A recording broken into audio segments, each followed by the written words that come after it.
ఈరోజు ఆషాఢ అమావాస్య. ఈ ఆషాఢ అమావాస్యని చుక్కల అమావాస్య అని కూడా పిలుస్తారు. దక్షిణాది సాంప్రదాయంలో ఈ రోజును ఆది అమావాస్యగా పిలుస్తారు. పితృదేవతలను స్మరించుకుని వారికి తర్పణం, నైవేద్యాలు సమర్పించడానికి ఈ రోజుకు ప్రత్యేక ప్రాధాన్యత ఉంటుంది. ముఖ్యంగా దక్షిణాయన కాలంలో వచ్చే ఈ అమావాస్యను పూర్వీకుల ఆరాధనకు ఎంతో పవిత్రమైన రోజుగా భావిస్తారు. పూర్వీకులు స్మరించుకుని తర్పణాలు, పిండ ప్రదానం, నైవేద్యాలు సమర్పించడం వల్ల వారి ఆశీస్సులు లభిస్తాయని, కుటుంబంలో శాంతి, సౌభాగ్యం నెలకొంటాయని సంప్రదాయ విశ్వాసం. కథను వింటే చాలు జన్మల పాపాలు తొలగి కోటి జన్మల పుణ్యం వస్తుంది, లక్ష్మీ కటాక్షం కలుగుతుంది. మరి ఆ కథ ఏంటో ఇప్పుడు ఈ వీడియోలో తెలుసుకుందాం. ఈ అమావాస్యని అంటే ఆషాఢ అమావాస్యని చుక్కల అమావాస్య అని పిలుస్తారు. ఈ రోజున పితృదేవతలను స్మరించుకున్న, గౌరీ వ్రతం చేసిన, దీపపూజ నిర్వహించిన గొప్ప ఫలితం దక్కుతుందని శాస్త్రాలు చెబుతున్నాయి. కాబట్టి అత్యంత పవిత్రమైన చుక్కల అమావాస్య వ్రతకథను ఇప్పుడు విందాం. అమావాస్య వ్రతాన్ని దీపస్తమ వ్రతము అని కూడా పిలుస్తారు. ఇది ఆషాఢ అమావాస్య రోజు ఆచరిస్తారు.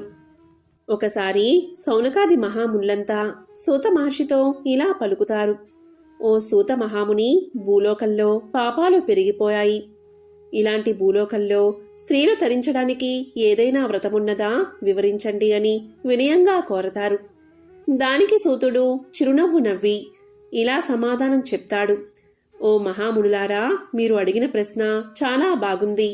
ఇది మీకే కాదు, సకల మానవులకు ఎంతో ఉపయోగకరమైన ప్రశ్న. మీరు అడిగిన ప్రశ్నకు సమాధానం ఉంది. భూలోకంలోని స్త్రీలు తరించడానికి ఉపయోగపడే వ్రతముంది. అదే చుక్కల అమావాస్య వ్రతం. పూర్వం ఇదే అనుమానం పార్వతీదేవికి కలిగి పరమేశ్వరుని అడిగింది. దానికి పరమేశ్వరుడు పార్వతీదేవితో ఇలా పలికాడు: అదే వృత్తాంతాన్ని ఇప్పుడు మీకు తెలియచేస్తాను, శ్రద్ధగా వినండి. పూర్వకాలంలో దేవశర్మ అనే బ్రాహ్మణుడు ఉండేవాడు. అతని భార్య సౌందర్యవతి, గుణవతి, అంతేకాదు మహాపతివ్రత. వారికి అనుభవించడానికి అన్నీ ఉన్నా లేనిది ఒక్కటే ఒక్కటి, అదే సంతానం. దీంతో వారు మహాశివుడికి అనేక పూజలు చేశారు. దేవశర్మ శంకరుడి గురించి ఘోర తపస్సు చేయగా అతని భక్తికి శంకరుడు సంతోషించి ప్రత్యక్షమయ్యాడు. ఏం వరం కావాలో కోరుకోమన్నాడు. దానికి దేవశర్మ ఇలా కోరుకున్నాడు: ఓ మహేశ్వర, పుత్ర సంతానం లేని మాకు పుత్రుణ్ణి ప్రసాదించమని కోరుకున్నాడు. మహాశివుడు వారి కోరిక ప్రకారం ఇలా అన్నాడు: నీకు బుద్ధిమంతుడైన అల్పాయుష్కుడు కావాలా, లేదా బుద్ధిహీనుడైన దీర్ఘ ఆయు ఉండే పుత్ర సంతానం కావాలా అని ప్రశ్నించాడు. దానికి దేవశర్మ బుద్ధిమంతుడైన పుత్రుడే కావాలి అని కోరుకున్నాడు. దానికి శివుడు తదాస్తు అని అంతర్ధానమైపోయాడు. కొంతకాలానికి దేవశర్మ భార్య గర్భాన్ని ధరించి 10వ మాసంలో 12 కొడుకును కన్నది. అతనికి సుశర్మ అనే పేరు పెట్టి అల్లారు ముద్దుగా పెంచుకుంటున్నారు. ఆ సుశర్మ శుక్లపక్ష చంద్రుడి వలె దినదిన ప్రవర్ధమానంగా ఎదుగుతున్నాడు. కొడుకును చూసి తల్లి తనలో తాను దుఃఖిస్తూ ఉండేది. దేవశర్మ కుమారుడికి ఉపనయనం చేశాడు. సుశర్మ అల్పాయుష్కుడు అని తెలిసి ఎవరూ కూడా పిల్లను ఇవ్వలేదు. దీంతో దేవశర్మ దంపతులు ఎంతో బాధపడ్డారు. ఒక పేదపిల్ల తల్లిదండ్రులకు కొంత ధనాన్ని ఇచ్చి కుమారుడికి పెళ్లి చేశారు. భర్త జన్మరహస్యం తెలిసిన ఆ పిల్ల ప్రతిరోజు గౌరీ పూజను భక్తి శ్రద్ధలతో ఆచరించేది. కొంతకాలానికి సుశర్మ అర్ధరాత్రి అకస్మాత్తుగా మరణించాడు. అతని భార్య, తల్లిదండ్రులు శవం మీద పడి ఏడ్చారు. పార్వతీదేవి భక్తురాలు కనుక అతని భార్య ఏడవడం చూడలేక కరుణామయ అయిన అమ్మవారు ఆమెను లేవదీసింది. పైట కొంగుతో కన్నీరు తుడిచి, అమ్మా, విధిని ఎవరూ దాటలేరు. నీవు పూర్వజన్మలో స్నేహితురాలతో కలిసి చుక్కల అమావాస్య వ్రతం చేశావు. కానీ ఉద్యాపన చేయలేదు. అందువల్లే నీకు వైధవ్యం ప్రాప్తించింది. కనుక నీవు ఆలోచించి వ్రతాన్ని ఆచరించు. ఈ వ్రతాన్ని మొదలుపెట్టి మధ్యలో విడవకూడదు. పట్టిన దాన్ని సంపూర్ణం చెయ్యాలి, లేకపోతే ఇలాంటి ఫలితాలే కలుగుతాయి. ఈ వ్రతం చేసేటప్పుడు పగటిపూట భోజనం చేయకూడదు. వ్రతం సగం చేయకూడదు. నీవు వ్రతాన్ని చేసి ఉద్యాపన చేస్తే నీ భర్త తిరిగి జీవించగలడు అని పలుకుతుంది. ఆ మాట వినగానే ఆమె స్నానం చేసి నియమనిష్ఠులతో చుక్కల అమావాస్య వ్రతం పూర్తి చేసి ఆ పుణ్యాన్ని గౌరీదేవికి తారపోసింది. వెంటనే చనిపోయిన ఆమె భర్త లేచి కూర్చున్నాడు.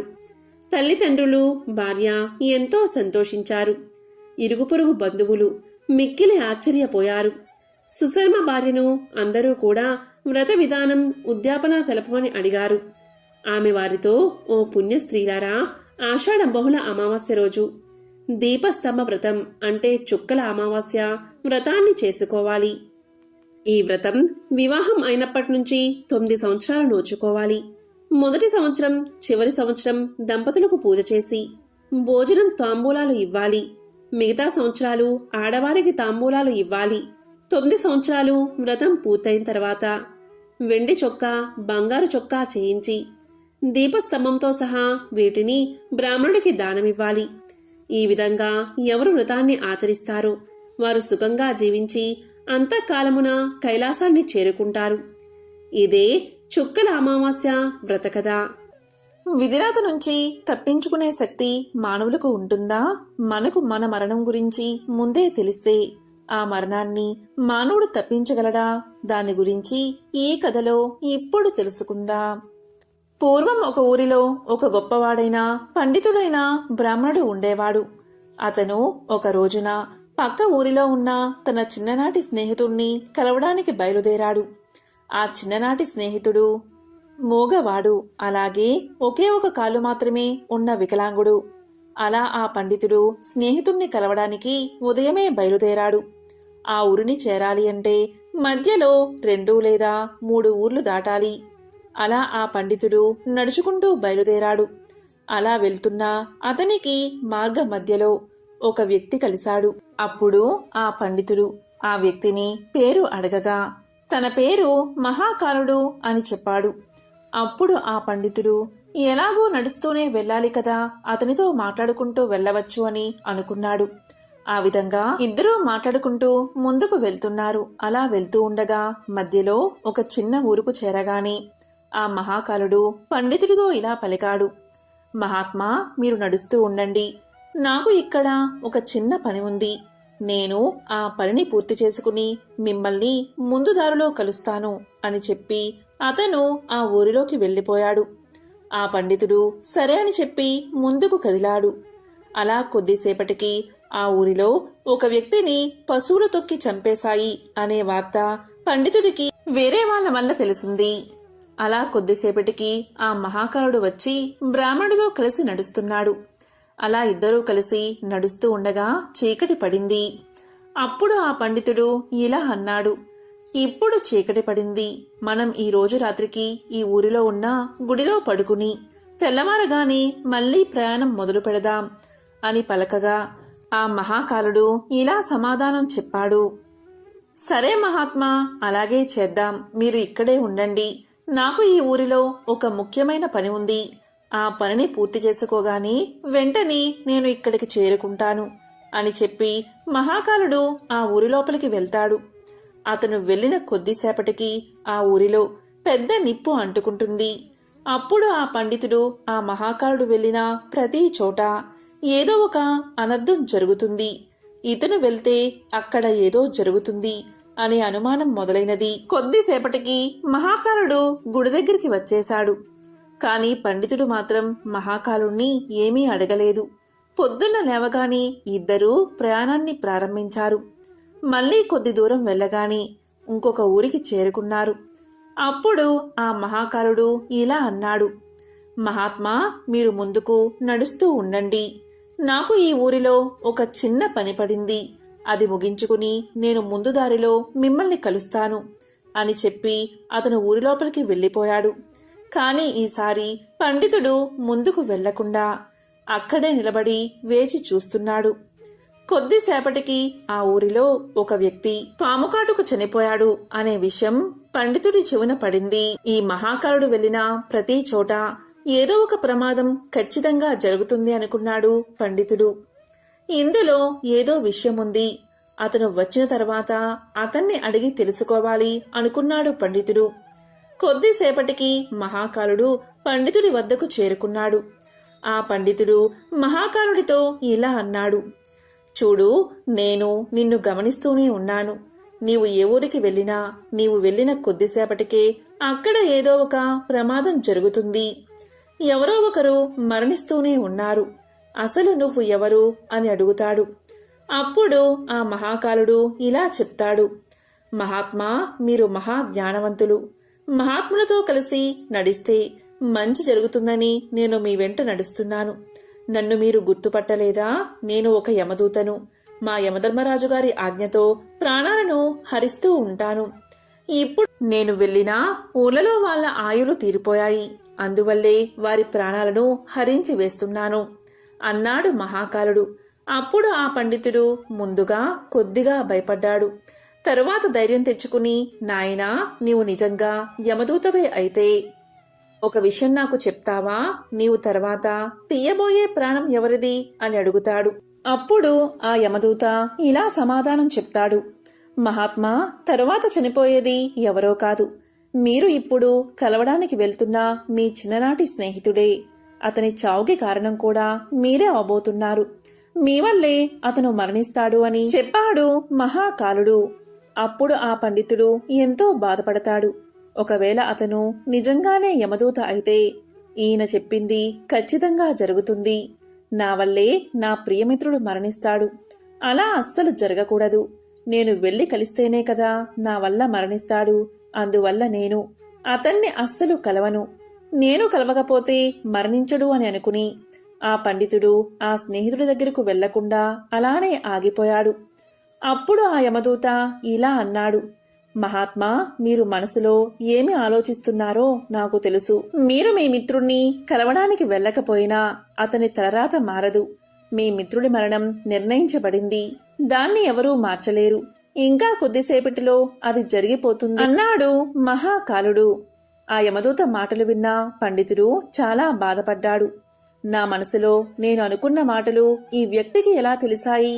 అయితే ఇతను ఖచ్చితంగా యమదూతే. ఇతని మాట ఖచ్చితంగా జరుగుతుంది. నా వల్లే నా మిత్రుడు చనిపోతాడు.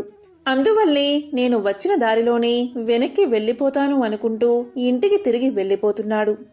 అలా వెనక్కి తిరిగి వెళ్తూ ఉండగా స్వయంగా తన వైపు వేగంగా రావడం చూశాడు.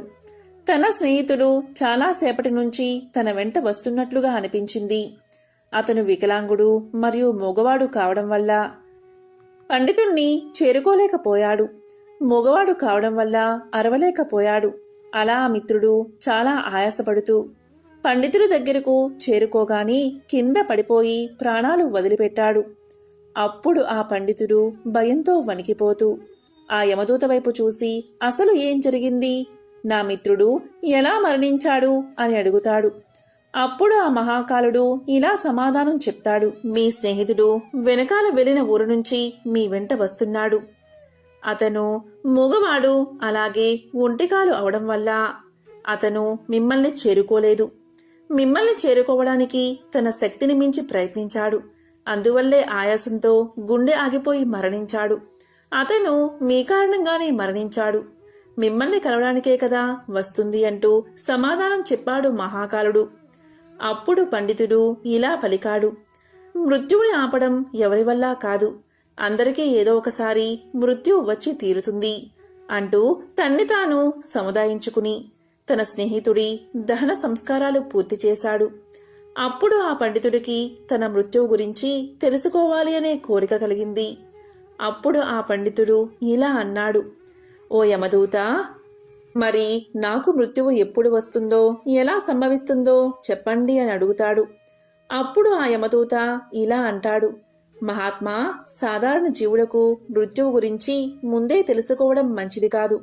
ఎవరైనా సరే తమ మరణం గురించి ముందే తెలుసుకుంటే దుఃఖాన్ని పొందుతారు. కానీ మీరు చాలా జ్ఞానవంతులు. అలాగే మీ మిత్రుడి యొక్క మరణాన్ని చూసి మరణాన్ని ఎవరూ తప్పించలేరు అనే సత్యాన్ని తెలుసుకున్నారు. కాబట్టి మీ మృత్యువు గురించి మీకు తెలిసినా మీరు అంతగా దుఃఖించరు అని నేను అనుకుంటున్నాను. అందువల్ల నేను మీ మరణ రహస్యాన్ని చెప్తాను. మీ మరణం ఈ రోజు నుంచి సరిగ్గా 6 నెలల్లో సరిగ్గా ఇదే రోజు రాజ్యంలో ప్రజలందరి మధ్యన ఉరివేసి చంపబడతారు. అలా మీకు మరణం సంభవిస్తుంది. ఆశ్చర్యాన్ని కలిగించే విషయం ఏంటి అంటే మీరు నవ్వుతూ ఈ ఉరిని స్వీకరిస్తారు అని చెప్పి ఆ మహాకాలుడు అక్కడి నుంచి వెళ్ళిపోయాడు. ఆ తరువాత పండితుడు కూడా తన ఊరికి వెళ్ళిపోయాడు. ఎంతటి పండితుడైనా తన మరణం గురించి ఖచ్చితంగా తెలిస్తే భయం కలుగుతుంది కదా. అలాగే ఆ మృత్యువును తప్పించుకునే ప్రయత్నాలు చేస్తారు. సరిగ్గా ఈ పండితుడు కూడా అదే చేశాడు. పండితుడు గొప్ప విద్వాంసుడు కావడం వల్ల అతనికి ఆ దేశ రాజుగారు బాగా తెలుసు. అప్పుడు ఆ పండితుడు మహారాజు వద్ద గొప్ప గొప్ప జ్ఞానవంతులైన మంత్రులు ఉంటారు. వారి దగ్గరకు వెళ్లి నా గురించి చెప్తే వారు మృత్యువును ఆపే ఏదో ఒక ప్రయత్నం చేస్తారు అని ఆలోచించి మర్నాడు ఉదయాన్నే రాజ్యసభకు వెళ్లి జరిగిన వృత్తాంతానంతా చెప్పాడు. అప్పుడు ఆ మహారాజు మంత్రుల సలహాలు అడిగి ఈ పండితుడు చెప్పింది నిజమే అయితే ఇతని మరణం 6 నెలల తర్వాత, అది కూడా వేరే రాజ్యంలో జరుగుతుంది. అందువల్ల ఈ పండితుడు వచ్చే 6 నెలలు ఈ కోటలోనే ఉండాలి అని, దానికి కావలసిన అన్ని సౌకర్యాలు ఏర్పాటు చెయ్యమని ఆదేశించాడు. నా అనుమతి లేకుండా ఈ పండితుణ్ణి ఎవరూ కలవకూడదు. అలాగే పండితుడు మాత్రం స్వేచ్ఛగా తిరగవచ్చు అని ఆదేశించాడు మహారాజు. ఎందుకంటే పండితుడికి తిరిగే స్వేచ్ఛ లేకపోతే అతన్ని బంధించినట్లుగా అవుతుందని అతడికి ఎక్కడైనా తిరిగే స్వేచ్ఛను ఇచ్చాడు మహారాజు. కాని ఆ పండితుడు మృత్యువుకు భయపడి బయటకు కూడా రావడం లేదు. కోటలోనే ఉంటున్నాడు. కాలం గడుస్తూ ఉంది. చివరికి పండితుడికి మృత్యువు సంభవించే రోజు రానే వచ్చింది. తెల్లవారితే మరణం సంభవించే రోజు. అప్పుడు ఆ పండితుడు ఇలా అనుకున్నాడు, నేను బయటకు వెళ్తేనే కదా మరణం. నేను ఎలాగో బయటకు వెళ్ళను, ఇక్కడే ఉంటాను. ఇక్కడే ఉంటే మరణం సంభవించదు. ఇక నేను మరణాన్ని తప్పించుకున్నట్లే అని అనుకుని ఆనందంగా ఆ రోజు రాత్రి త్వరగానే పడుకున్నాడు. ఆ పండితుడికి నిద్రలో నడిచే అలవాటు ఉంది. ఆ విషయం అతనికి కూడా తెలియదు. అలా ఆ పండితుడు నిద్రలో నడుచుకుంటూ బయటకు వచ్చి ఒక గుర్రపు బండి మీద కూర్చున్నాడు. పండితుడికి ఎక్కడైనా తిరిగే స్వేచ్ఛ ఉంది కాబట్టి అతన్ని ఎవరూ ఆపలేదు. అలా అతను గుర్రపు బండిపైనే వెళ్తూ పక్కన ఉన్న రాజ్యంలోకి ప్రవేశించాడు. రాత్రి సమయం కావడం వల్ల అందరూ గాఢ నిద్రలో ఉన్నారు. ఆ పండితుడు గుర్రపు బండి దిగి నడుచుకుంటూ నేరుగా మహారాణి పడక గదిలోకి చేరుకుని మహారాణి మంచంపైనే పడుకున్నాడు. తెల్లవారుజామునే మహారాజు పండితుడు మహారాణి పక్కన పడుకుని ఉండడం చూసి కోపంతో ఊగిపోయాడు. వెంటనే భటుల్ని పిలిపించి ఆ పండితుడిని బంధించి కారాగారంలో పడేశాడు. కాని పండితుడికి ఏమీ అర్థం కాలేదు. అసలు తాను ఈ రాజ్యంలోకి ఎలా వచ్చాడో తెలియడం లేదు. ఆ పండితుణ్ణి రాజ్యసభలో ప్రవేశపెట్టారు. పండితుణ్ణి చూడగానే మహారాజు కోపంతో ఊగిపోతూ పండితుడికి ఉరిశిక్షను విధించాడు. ఉరిశిక్ష అని వినబడగానే పండితుడు భయపడిపోయి, మహారాజా, నన్ను క్షమించండి. నేను ఇక్కడికి ఎలా వచ్చానో నాకు తెలియదు. నాకు ముందే తెలుసు ఈ రోజు నాకు ఖచ్చితంగా మరణం సంభవిస్తుందని. దాని ప్రకారమే ఇదంతా జరుగుతుంది అని చెప్పాడు పండితుడు. అప్పుడు ఆ మహారాజు ఇలా పలికాడు, ఏంటి, ఈరోజు నీకు మరణం సంభవిస్తుందని ముందే తెలుసా అని అడగ్గా అప్పుడు ఆ పండితుడు గత 6 నెలల నుంచి జరిగింది మొత్తం మహారాజుకు విన్నవించాడు. అది విన్న మహారాజుకు ఇదంతా నమ్మశక్యంగా లేకపోయినా ఆ పండితుడితో ఇలా అంటాడు, చూడు, నీవు చెప్పింది నిజమే అయితే, ఆ మహాకాలుడు చెప్పినట్లు నిజంగా జరిగితే నీ చావుకు నేను కారణం కావాలి అనుకోవడం లేదు. ఒకవేళ నీవు చెప్పేది అబద్ధమని తెలిస్తే నీకు ఈరోజు మరణశిక్ష తప్పదు అని చెప్పి పండితుణ్ణి ఆశ్రయించిన మహారాజు ఈ రాజుకు మంచి స్నేహితుడు కావడం వల్ల భటులతో ఒక లేఖను పంపించాడు. ఆ లేఖను తీసుకువెళ్లి భటులు సాయంత్రానికి తిరిగి వచ్చి, మహారాజా, ఈ పండితుడు చెప్పింది పూర్తిగా వాస్తవం. గత 6 నెలలుగా స్వయంగా ఆ మహారాజే ఇతనికి ఆశ్రయాన్ని కల్పిస్తున్నాడు. కాని ఇతను ఈ రాజ్యంలోకి ఎలా ప్రవేశించాడు అనేది మాత్రం ఎవరికీ తెలియదు. అందువల్ల ఇతనికి ఉరిశిక్ష వేయడం మంచిది కాదు అన్నారు. కాని ఇప్పుడు మహారాజా, పెద్ద సమస్య వచ్చింది. అది ఏంటి అంటే మహారాజు ఏమీ ఆలోచించకుండా ఉరిశిక్ష విధించమని తీర్పు ఇచ్చాడు. ఉరి వేయకపోతే ఇతను ఇచ్చిన మాట తప్పుతుంది. అలా ఎప్పటికీ జరగకూడదు. ఒకవేళ ఉరేస్తే ఒక అమాయకుడు మరణిస్తాడు. పెద్ద సంకటలో పడిపోయాడు మహారాజు. అప్పుడు ఆ మహారాజు అందరి మంత్రులతో చర్చించి ఒక ఉపాయాన్ని ఆలోచించారు. అప్పుడు మంత్రులు ఇలా పలికారు, మహారాజా, మనం ఈ పండితుడికి సన్నని ఒక చిన్న దారంతో ఉరిశిక్షను అమలు చేద్దాం. అలా చేస్తే మీరు ఇచ్చిన తీర్పు అమలవుతుంది. అలాగే పండితుడికి ఏ ప్రాణహాని జరగదు అని చెప్పారు మంత్రులు. ఇక మహారాజుకు కూడా ఈ ఉపాయం బాగా నచ్చింది. అలాగే చెయ్యమని ఆదేశించాడు. పండితుడి కోసం మెత్తని సన్నని దారాన్ని ఉరికొయ్యకు కట్టి పండితుడికి ఉరి తగిలించారు. అందరూ సంతోషంగానే ఉన్నారు. ఎందుకంటే పండితుడు మరణించడు. మహారాజు యొక్క తీర్పు నిలబడుతుంది. ఇక పండితుడికి కూడా సంతోషంగానే ఉంది. ఎందుకంటే ఇంత సన్నని దారంతో మృత్యువు లభించదు అని సంతోషిస్తున్నాడు. అందరూ చూస్తూ ఉండగానే ఒక పెద్ద గాలి వచ్చి ఆ సన్నని దారాన్ని తెంపేసింది. దాంతో పాటు పండితుడు కూడా నేల మీద పడిపోయాడు. ఏం జరిగింది అని అందరూ వెళ్లి చూడగా ఆ సన్నని దారమే ఆ గాలి వేగం వల్ల పండితుడి యొక్క గొంతు తెంపేసింది. దీంతో గొంతు తెగి అధిక రక్తస్రావం అవడం వల్ల అందరూ చూస్తూ ఉండగానే ఆ పండితుడు నేల మీద పడి మరణించాడు. చివరకు మహాకాలుడు చెప్పినట్లే జరిగింది. అందరూ ఆశ్చర్యపోయారు. ఇంత సన్నని దారంతో మరణం ఎలా సంభవిస్తుంది? అయినా మృత్యువును ఎవరూ ఆపలేరు. మరణ సమయం నిశ్చయమైతే ఎన్ని ప్రయత్నాలు చేసినా దాన్ని ఎవరూ తప్పించలేరు అని అందరూ అనుకున్నారు. ఆ పండితుడికి తన మరణం గురించి ముందే తెలిసి ఉండకపోతే ఈ 6 నెలలు దాక్కుని భయంతో జీవించేవాడు కాదు. ఎంతో సంతోషంతో 6 నెలలు జీవించేవాడు. అందుకే విధిరాతను ఎవరూ తప్పించలేరు కాబట్టి. పూర్వం కృతయుగంలో వంగా అను దేశంలో బబ్రు వాహనుడు అనే రాజు ఉండేవాడు. అతనిది విశాలమైన రాజ్యం. సమర్థవంతమైన పరిపాలనతో తన రాజ్యాన్ని శత్రువుల బారిన పడకుండా రక్షిస్తూ ధర్మ మార్గాన పాలన సాగిస్తూ ఉండేవాడు. అతని యుగం కృతయుగం అంటే సత్యయుగం కదా. భూమికి 4 దిక్కులా సత్యమే వర్ధిల్లేది. అలాంటి కాలంలో సత్యానికే పాఠాలు చెప్పే విధంగా పాలన సాగించేవాడు బబ్రు వాహనుడు. బబ్రు వాహనుడు అంటే అర్జునుడి కొడుకు కాదు, కేవలం పేరుకు మాత్రమే బబ్రు వాహనుడు. అతని కాలంలో రోగులు లేరు, పాపాత్ములు లేరు, దొంగలు లేరు, హంతకులు లేరు. అద్భుతమైన పాలన మాత్రమే ఉండేది. ఒకరోజు బబ్రువాహనుడు అడవికి వేటకు బయలుదేరాడు. 100 గుర్రాలపైన స్వారీ చేస్తూ వెంబడి 100 మిత్రులు, వందలాది మంది సైనికులు, వీరందరి అవసరాలు తీర్చే సేవకులు రాజును అనుసరించారు. అద్భుతమైన అట్టహాసం హడావిడితో వేట కొనసాగింది. ఎన్నో అడవి జంతువులను వేటాడుతూ ఆఖరికి ఒక లేడీపైన బాణం విసిరాడు బబ్రు వాహనుడు. ఆ లేడీ చాలా తిక్కలేడి. అది ఎంతగా గాయపడినా లెక్క చెయ్యక బాణపు వేగంతో పారిపోవడం మొదలుపెట్టింది. ఆ క్షణం రాజు ఒక సాధారణ వేటగాడిలా మారిపోయాడు. తన వెంట మిత్రులు ఉన్నారని, పరివారం ఉందని మరచిపోయి తప్పించుకోబోతున్న లేడి వెంటపడి తాను కూడా వేగంగా పరిగెత్తాడు. చివరికి అడవిలో ఒంటరిగా మిగిలిపోయాడు. కాని ఎలాగోలాగా లేడిని పట్టుకోగలిగాడు. అయితే అందుకోసం చాలా సమయాన్ని కేటాయించాల్సి వచ్చింది. లేడి వెంట పరుగులు తీస్తున్నంతసేపు అతనికి ఆకలి దప్పికలు అర్థం కాలేదు. కానీ లేడి చిక్కి లక్ష్యం పూర్తి కాగానే అతని ఆకలి దప్పికలు చుట్టూ ముట్టాయి.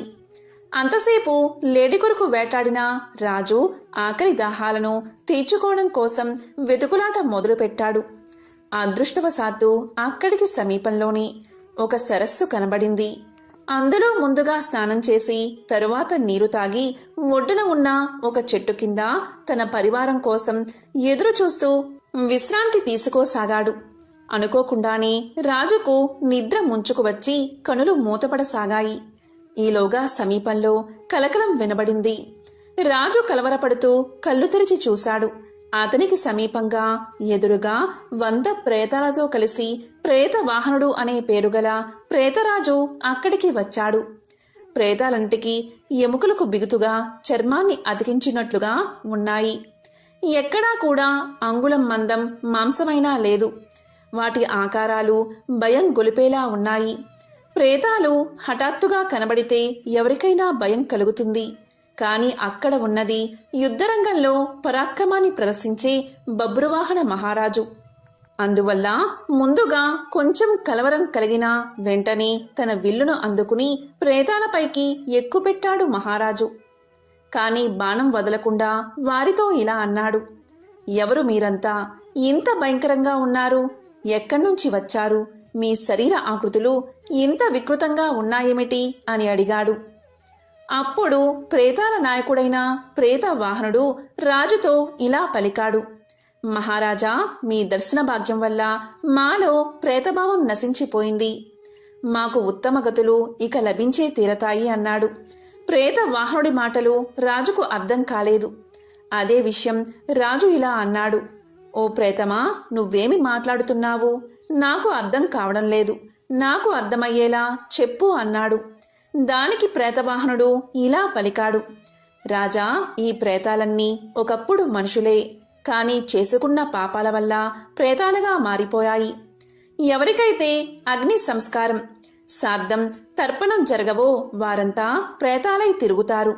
అంతేకాదు, నమ్మక ద్రోహులు, పాపాలకు ప్రాయశ్చిత్తం చేసుకొనివారు, తాగుబోతులు, దొంగతనం చేసేవారు, ఈర్ష, అసూయ, ద్వేషాలతో కాలం గడిపేవారు, గురుపత్నిని చరిచినవారు, ఒకరి ఆస్తిని అన్యాయంగా లాక్కున్నవారు, పరుల సొమ్ముకు ఆశపడిన వారు మొదలైన తప్పుడు పనులు చేసేవారంతా ప్రేతాలుగా మారతారు.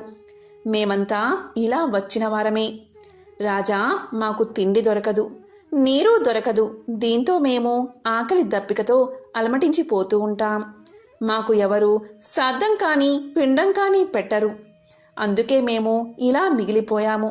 ఇలా మిగిలిపోయిన వారికి రాజే అపరక్రియలు జరపాలి. అలా జరపడం వల్ల మేము ప్రేత రూపం నుండి విముక్తి పొందుతాం. అలాగే మీరు కూడా గొప్ప పుణ్యాన్ని సంపాదించుకుంటారు. రాజా, బతికి ఉన్నంతసేపు వీరు నావారు, వీరు నావారు అనుకుంటాం. కానీ చివరకు ఎవరూ ఉండరు. కొడుకులు, భార్య, వీరు మన అవసరం కోసం, మన స్వార్థం కొరకు మన వల్ల పుట్టుకు వచ్చిన వారే.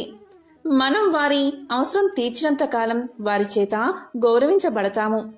తరువాత మన అవసరం ఉండదు. అప్పుడు వారి నుండి గౌరవం లభించదు. మనిషి చచ్చాక ధనం ఇంటి దగ్గరే ఉండిపోతుంది. బంధువులు శ్మశానం దగ్గర విడిపోతారు. శరీరం కాష్టం దగ్గర విడిపోతుంది. ఇక విడిపోయాక పరలోకం దాకా వచ్చేవి పాప పుణ్యాలే అని చెప్పాడు ప్రేత వాహనుడు. అప్పుడు బబ్రు వాహనుడు ఇలా పలికాడు, ఓ ప్రేతవాహన, చాలా తెలిసినవాడిలా మాట్లాడుతున్నావు. ఇంతకీ నీవు ఎవరు? నీవు మనిషిగా ఉన్నప్పుడు నీవు ఎవరు అని అడిగాడు. దానికి ప్రేతవాహనుడు ఇలా సమాధానం చెప్పాడు, ఓ రాజా, ప్రేతంగా మారడానికి ముందు నేను ఒక ధనికుడైన వైశ్యుణ్ణి. పేరు దేవదత్తుడు. నేను సన్మార్గంలో నడిచాను, దేవతారాధన చేశాను, తీర్థయాత్రలు తిరిగాను, దాన ధర్మాలు కూడా చేశాను. కానీ నాకు అపరకర్మలు చేయడానికి మాత్రం ఎవరూ లేకుండా పోయారు. అందుకనే ఇలా ప్రేతానై తిరుగుతున్నాను. రాజా, ఒక దేశపు రాజు అన్ని వర్ణాల వారికి, అన్ని కులాల వారికి బంధువులు అవుతాడని శాస్త్రాలు చెబుతున్నాయి. అందుకని నీవు మా అందరి కోసం అపర కర్మలు చేసి మాకు ముక్తిని కలిగించు అని చెప్పి తన వద్ద ఉన్న ఒక మణిని తీసి రాజుకు ఇవ్వబోయాడు ప్రేతవాహనుడు. అందుకు రాజు ఇలా పలికాడు, ఓ ప్రేతవాహన, నేను ఒక రాజుని. ఇతరుల నుండి దానాన్ని స్వీకరించను. మీకు అపరకర్మలు మాత్రం చేస్తాను. కానీ ప్రేతవాహన, నాకిది చెప్పు, మా వంశస్థుల్లో ఎవరైనా ప్రేతదశలోనే ఉండిపోయారా? ఒకవేళ ఉండిపోతే ఆ విషయం నేను ఎలా తెలుసుకోవాలి? వారికి ముక్తిని ఎలా కలిగించాలి అని అడిగాడు. దానికి ప్రేతవాహనుడు ఇలా చెప్పాడు, రాజా, మీ వంశంలోని వారు ఎవరైనా ప్రేతత్వంలా మిగిలిపోయి ఉంటే మీకు కారణం లేకుండానే కొన్ని కష్టాలు వచ్చి పడతాయి. దాంపత్య జీవితంలో అపశృతులు ఏర్పడతాయి. భార్యాభర్తలు పూర్తిగా ఆరోగ్యంగా ఉన్నా కూడా వారికి పిల్లలు పుట్టరు. స్త్రీలకు నెలసరి సమస్యలు నిరంతరం కలుగుతాయి. యవ్వనంలోనే ఆత్మీయ బంధువులు మరణిస్తారు. నడి వయసులోని వారు అనుకోకుండా మరణిస్తారు. ఉన్నట్టుండి ఆదాయం తగ్గిపోతుంది. అనుకోని విధంగా ఇల్లు తగలబడిపోతుంది. ఇంట్లో ఎప్పుడూ గొడవలు జరుగుతూ ఉంటాయి.